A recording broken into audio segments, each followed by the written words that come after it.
का पुत्र था विठलनाथ। विठलनाथ पुत्र भी है उनका और शिष्य भी। हमारे यहाँ विचित्र देश है।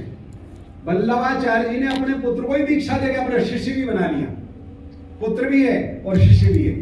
तो विठलनाथ जी ने अष्टछाप की स्थापना की और ये कहा कि ये व्रत छोड़ो, ये जो भूखे रहते हो इससे भगवान नहीं मिलने वाला है। फिर बोले क्या करना है?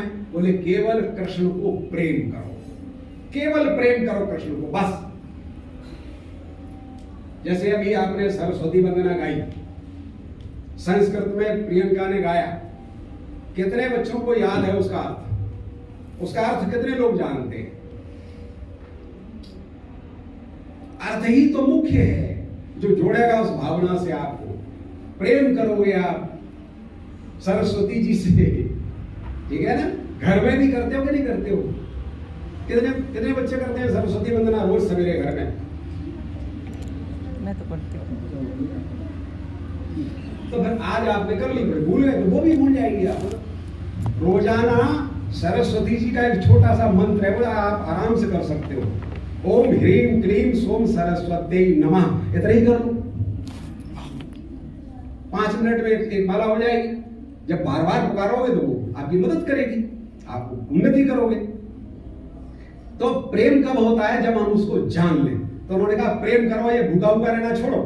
और सब गृहस्थ थे, सब अपने घर से आते थे, उनके बच्चे थे, पत्नियां थी, खेती करते थे और सबको दर्शन दिए भगवान ने। अब आप बताइए, कोई भूखे रहने से मिलता है या किसी को प्रेम करोगे? और प्रेम में ये ध्यान रखिए, जब हम जिसको प्रेम करते हैं उसको क्या करते हैं? हम भूखे रह जाएंगे लेकिन उसको भूखा। हम मंदिर में जाते हैं, चना चिरौंजी चढ़ाते हैं और प्रभु को 1 करोड़ का हमारा टेंडर पास हो जाए। और जिस दिन पेड़े चढ़ाएंगे हम देखेंगे कि हमारे घर के भी बच रहे हैं कि नहीं बच रहे। कहां प्रेम कर रहे हो आप भगवान? प्रेम जिसको करते हैं, अपनी जो मन की चीज है, बेस्ट, सबसे ज्यादा पसंद हमको है, वो हम उसको देते हैं, वो हम करते ही नहीं। तो फिर वो काय को आपको याद करेगा, काय को आपके पास आएगा? तो इसलिए उन्होंने प्रेम करना सिखाया वल्लभाचार्य जी ने। गुरु नानक देव जी ने ऐसा अद्भुत व्यक्तित्व है गुरु नानक देव जी का। सरदार के गुरु है ना सिख पंथ के। गुरु नानक देव ने क्या किया? जो प्रार्थनाएं अच्छी थी किसी भी कवि की हो, रैदास जी की भी ली, सूरदास जी की, कबीरदास जी के लिए, तुलसी के लिए अपने कुछ भजन थे और नामदेव तुकाराम उनके भजन लिए और एक पुस्तक तैयार कर दी, गुरु ग्रंथ साहब। तो वो जो ग्रंथ था वो उनकी शिष्य परंपरा में गुरु गोविंद सिंह जी ने, जो मुगलों से लड़ते रहे, उन्होंने कहा कि गुरु के पीछे हमारे सिख पंथ में लड़ाई न हो। तो उन्होंने कह दिया कि आज के बाद ये पुस्तक ही, ग्रंथ ही गुरु रहेगा। और इसलिए आपने देखा होगा कई गुरुद्वारे में जाकर के तो वो पुस्तक रखी रहती है, ग्रंथ रखा रहता है, वो गुरु हो गया है, तो उसी की सेवा करते हैं। बस ये होता है गुरु का मानना। और इसलिए वो लोग एक गुरु ग्रंथ साहब के नाम पर एक है। तो हमारी श्रद्धा अगर होगी तो हम आगे बढ़ेंगे। इसी तरह हमारे यहाँ 3 विश्वविद्यालय थे बड़े बड़े, जहां पूरे दुनिया के लोग आया करते थे। नालंदा, तक्षशिला जो पाकिस्तान में चला गया है, और विक्रमशिला। आपको मालूम है बख्तियार खिलजी ने नालंदा विश्वविद्यालय की लाइब्रेरी को जला दिया था।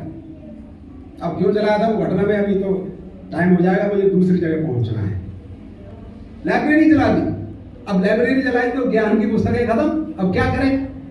तो आप देखिए हमारे यहाँ बच्चों स्मरण, आप थोड़ा सा एक आदत डालो, जब सुबह आप उठो तो 5 मिनट ध्यान किया करो, नई नई बातें आपके दिमाग में आने लगेगी। और सो तो फिर 5 मिनट बैठो।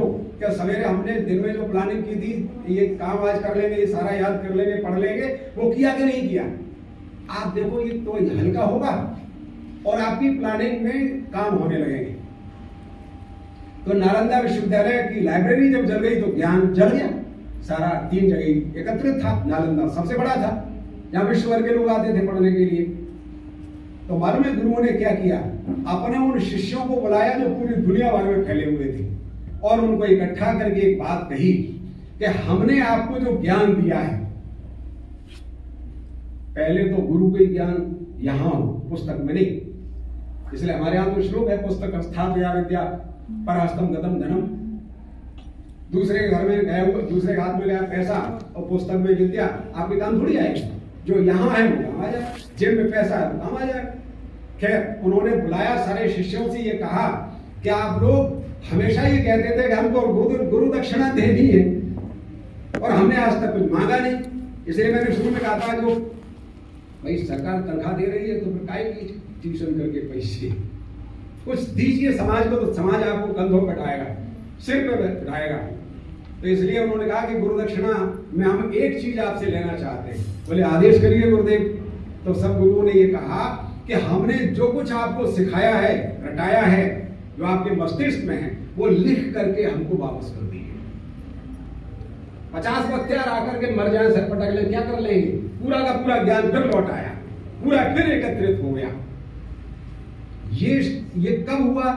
जब हमारे यहां शिष्यों में, लोगों में एक शब्द है, याद रखिए आगे के लिए, शतावधानी।